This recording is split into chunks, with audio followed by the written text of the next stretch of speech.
Hello, I'm Jonathan Mast, and welcome to this edition of the Sedgwick Podcast. I have two great Sedgwick subject matter experts with me today, both from our Workforce Absence and Disability Group. I have David Setzkorn, SVP, Workforce Absence and Disability, and Brice Caswell, Director of Product Compliance and Workforce Absence. Thank you both for being with me today. We're going to talk about something near and dear to your heart, the paid family leave conversation. All right, well, let's just dive right in, David, and start with you. And for those who probably will have some who are not familiar, can you give our listeners a brief history lesson on family and medical leave? And then, while it seems like a lot, it's an ever-changing thing, but what has changed in the last decade that is consequential for those wanting to know?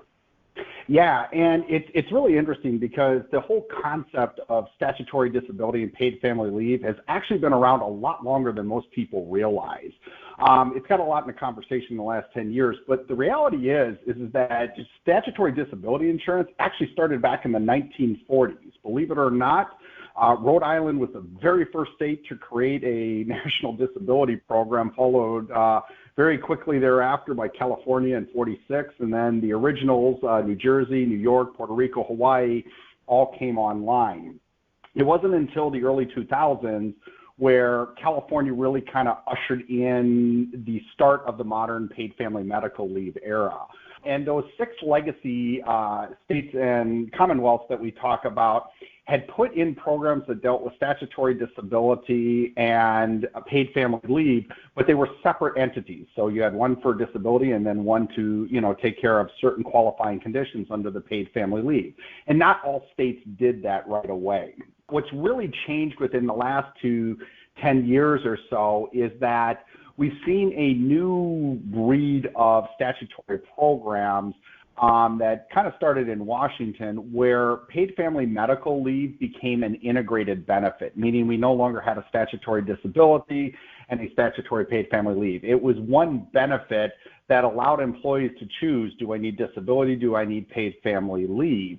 And Washington sort of kicked this off, and we have rapidly seen more and more states starting to adopt this model. And so it's fascinating to me where I hear people say, hey, in the last 8 to 10 years, this has really bloomed. This has actually been since the 1940s, prior to the start of World War II, where we're really kind of seeing these benefit programs become available. That's a good overview, and certainly I think a lot of people will be surprised to know that long history. Brice, going over to you, what states are unique in their approach to paid family leave, and what laws are they creating or modifying to keep up with employee needs and requests? Certainly something that is ever changing, but where are we at right now, and what can you tell us? All these states are very unique in their approaches, which is really difficult. As each state comes on, they want to make it their own. They don't want to take what the other states have done. They want to make it better, whatever better is. So that's the difficulty of managing these benefits. They have different requirements for so many things like eligibility. The job protection sometimes has a different eligibility than the paid benefit for some of these states, and none of those are the same either. This creates so much confusion with the employees and employers because there are claims and time periods with those claims where it might not be job protected, and that's different for an employee in Washington state than an employee in New York state. And for multi-state employers, that's really difficult to manage. And multi-state employers have to consider each statutory benefit separately. For example, a lot of these newer states, they're doing different things with their pregnancy entitlement. So they'll have extra time on the PFML program for pregnancy. But it's not just for the same thing. It's for different things. Colorado, they're upcoming. That only provides extra leave, 4 weeks of extra leave for complications. Oregon, they're 2 weeks, so the time period is not even the same. It's basically for everything. As long as it's a pregnancy-related, childbirth-related, it's very loose. that will be covered for the 2 weeks. So that becomes really difficult. All these states making the choices, more on top of the other, what each state's doing different than the other. The other thing that states have been doing more recently, just as an example, they are adding a lot of bereavement leave. California and Illinois, they have both added or increased their bereavement benefits this past year, or for different reasons. So that is something that we are seeing states doing. Some states are trying to add these as well. So not only are the states providing PFML programs, all very different, but they are trying to support their employees through bereavement leaves as well. Well, great. Well, David, many jurisdictions that required paid sick time require employers to allow employees to use it for more than just the employee's own illness. And often it can be used for family members such as children, grandchildren who are sick, maybe having a doctor's appointment. Tell our listeners more about that. How's that defined and how does that fluctuate, if at all, across the U.S.? Paid sick time is something that has traditionally been in the realm of the employer. And as complex as paid family medical leave is, paid sick leave is even more so. If you take a look across the country, paid sick leave was originally, it was an employer benefit. It was so that if you were sick as the employee, you could take time off. Some more progressive companies did expand it, but realistically, in the last 5 to 8 years, we've seen kind of an explosion, not only at the state level, but the local level. As of January 1st of this year, or 2024, there's going to be 18 state-level requirements that mandate some form of paid sick leave that can be used for everything for your own condition, taking care of your children, or certain qualified family members, but they're also expanding to include things like victims of domestic or sexual violence. And it's a very interesting expansion of the programs. And depending on what state you're in, there are certain caps. Other states don't have caps. There's certain rollover amounts. Unlike paid time off programs or vacation programs, these are renewable benefits, and employees, they're kind of a use or a lose benefit. But that's just at the state level. Within those 18 states, there's actually 25 different municipalities that have laws within those that say not only do I have a state level requirement, but in some states like California, I have a whole bunch of local municipal requirements that I have to add on. Benefits around paid sick leave are continuing to expand. Starting January 1st, 2024, Illinois will become the third state behind Nevada and Maine that basically allows you to take up to 40 hours of paid sick time or paid time off for any reason. So it's for the traditional reasons. I'm sick, my kids are sick, I need to take care of a family member. But, if you are upset because your team lost the big game, you could theoretically take time off under this benefit. And so it's an interesting expansion of paid sick leave time, and I'll be curious to kind of see if this is mimicked in other jurisdictions.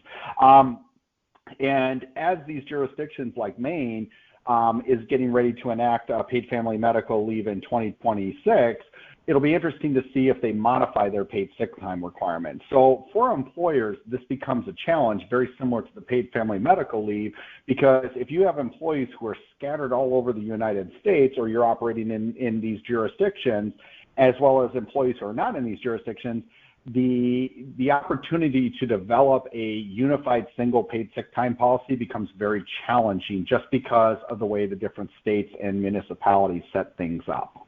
Brice, kind of going from that, because we're talking about children or grandchildren getting or being available if you want to take that time off, what's the definition of blood and affinity like relationships when it comes to paid leave?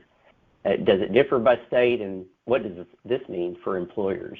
So you may be surprised, or probably not surprised at all, that, it totally differs between the states. They have very different definitions. It's another place they're using these different requirements. California, of course, is even more different. They use a designated person, and this is someone an employee can designate to take leave for. So they don't even need to be necessarily blood and affinity, just a person. For the state level, some states do use a very traditional blood and affinity. So that's Connecticut, New Jersey, and that definition is any other individual related by blood to the employee and any other individual that the employee shows to have a close association with the employee, which is the equivalent of a family relationship. So these are the relationships that it's the person, you're living with somebody, but you're not married, or you're living with somebody and you're just really close. It's just trying to recognize these different types of relationships that exist now. Or you're really close with your neighbor. They're kind of like your grandparent, but they're not. Washington State, what I just described, would not count, because Washington State, they want that person to have be someone who's residing in the home, has an expectation of care. So there's a level of complexity right there.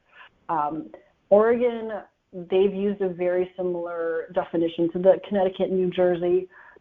And interestingly enough, Maryland and Delaware, they're upcoming, they have not included these relationships. So we'll have to see, will this trend continue, the blood and affinity?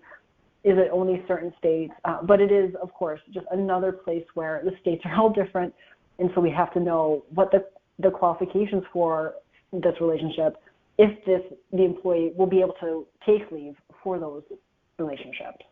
Well, we'll just stay with you. Talk about when we look at states across the U.S., how they continue to introduce and reevaluate laws for families in terms of parental leave. Earlier this year, the Pregnant Workers Fairness Act became effective. How does this act protect pregnant job applicants and employee and interact with PFML benefits? There's always something new with the states, so it was interesting to actually have a new federal thing this year, and it took effect, the PWFA took effect June 27th.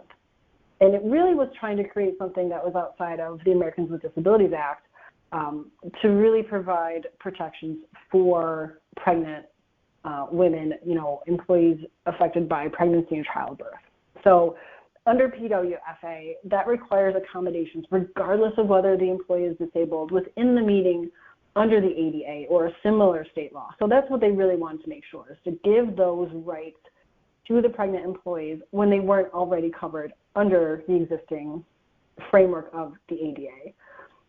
And PWFA does require employers to consider accommodations that relieve an employee from performing an essential job function if the essential function could be performed in the near future. So again, something different, something more broad that would not be covered under the ADA. PWFA also prohibits employers from requiring covered employees to accept an accommodation other than one arrived at through the interactive process. So it's one of those things where the PWFA will prohibit the employers from requiring leave. They really need to go through that interactive process.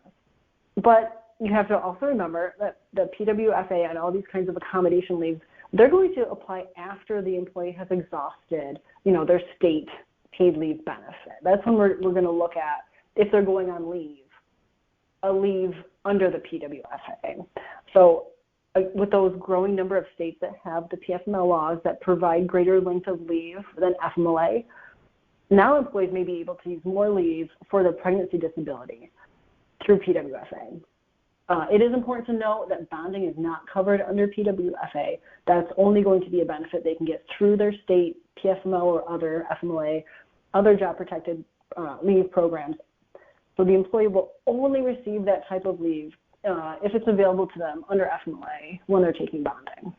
But PWFA has expanded a lot of protections for pregnant employees. Very big move for the federal government to get that passed. So on the last question, speaking to you both, if you want to give your thoughts, by 2026, which really isn't that far around the corner, how many states will have protection requiring paid family or medical leave, and how should employers begin to prepare? Because again, in this world, getting something like that, it's 24 months, so to speak. It I imagine takes a while. So what should we all know? So I'll take the first part of this. So by 2026, it's going to be an interesting question because we will have 17 states that either mandate participation in state-sponsored programs or have voluntary programs like in New Hampshire, and where they have a state statutory program, but it's optional for employers to opt into it. So we'll have 17 programs like that by 2026, assuming that no other state in the upcoming legislative session or in the near future adds, and there are several states still looking at it. We're also going to have about 4 or 5 different states that have passed variations of paid family medical leave that are not mandatory, but it allows insurance carriers in those states to offer, think of it as add-ons to their short-term and long-term disability policies, where employers can add paid family leave as part of their disability benefits. It's a rather new concept that happened about a year and a half ago.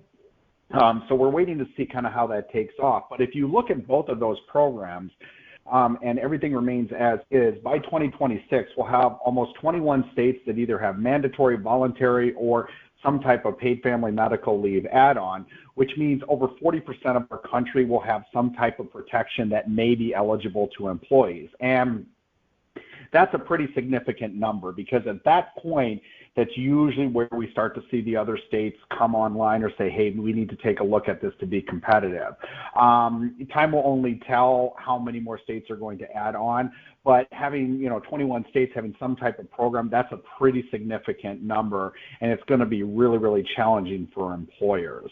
Yeah, and there's really no magic bullet to cover all of these states in one policy. To make something that would give you the benefits that would cover every single state, that would be a rather difficult, outrageous, cumbersome, impossible type of policy for your employees. So you really do have to take each state individually and know what are the requirements that you need to work with your administrator or insurance carrier to tackle each of the states.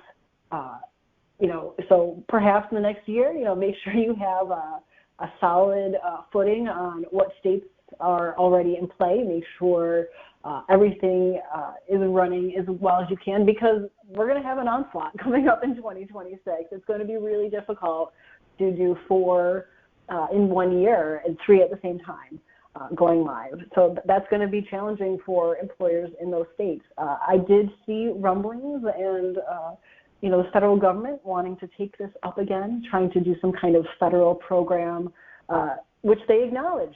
People are complaining, employers are complaining. It's very difficult. If you're in all of these states, it is a minefield. It is near impossible to work through all the nuances, and there are so many nuances in each of these states. We'll see what the federal government can do. It is an election year, so no promises there. The Republicans and Democrats certainly have different opinions on how that would work. No comment there.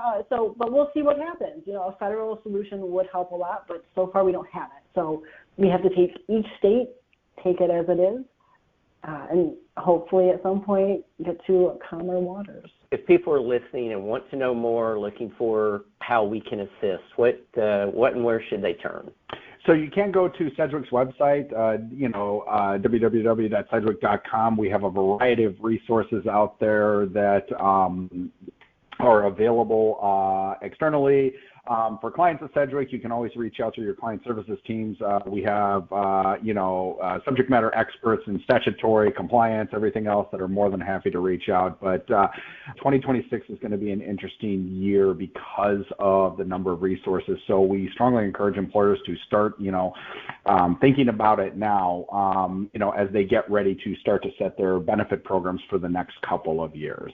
Fantastic. Well, thank you both again for sharing your expertise, and I think this is going to be a very helpful podcast for those listening, and we thank everyone for their time today, and we'll catch you on the next podcast.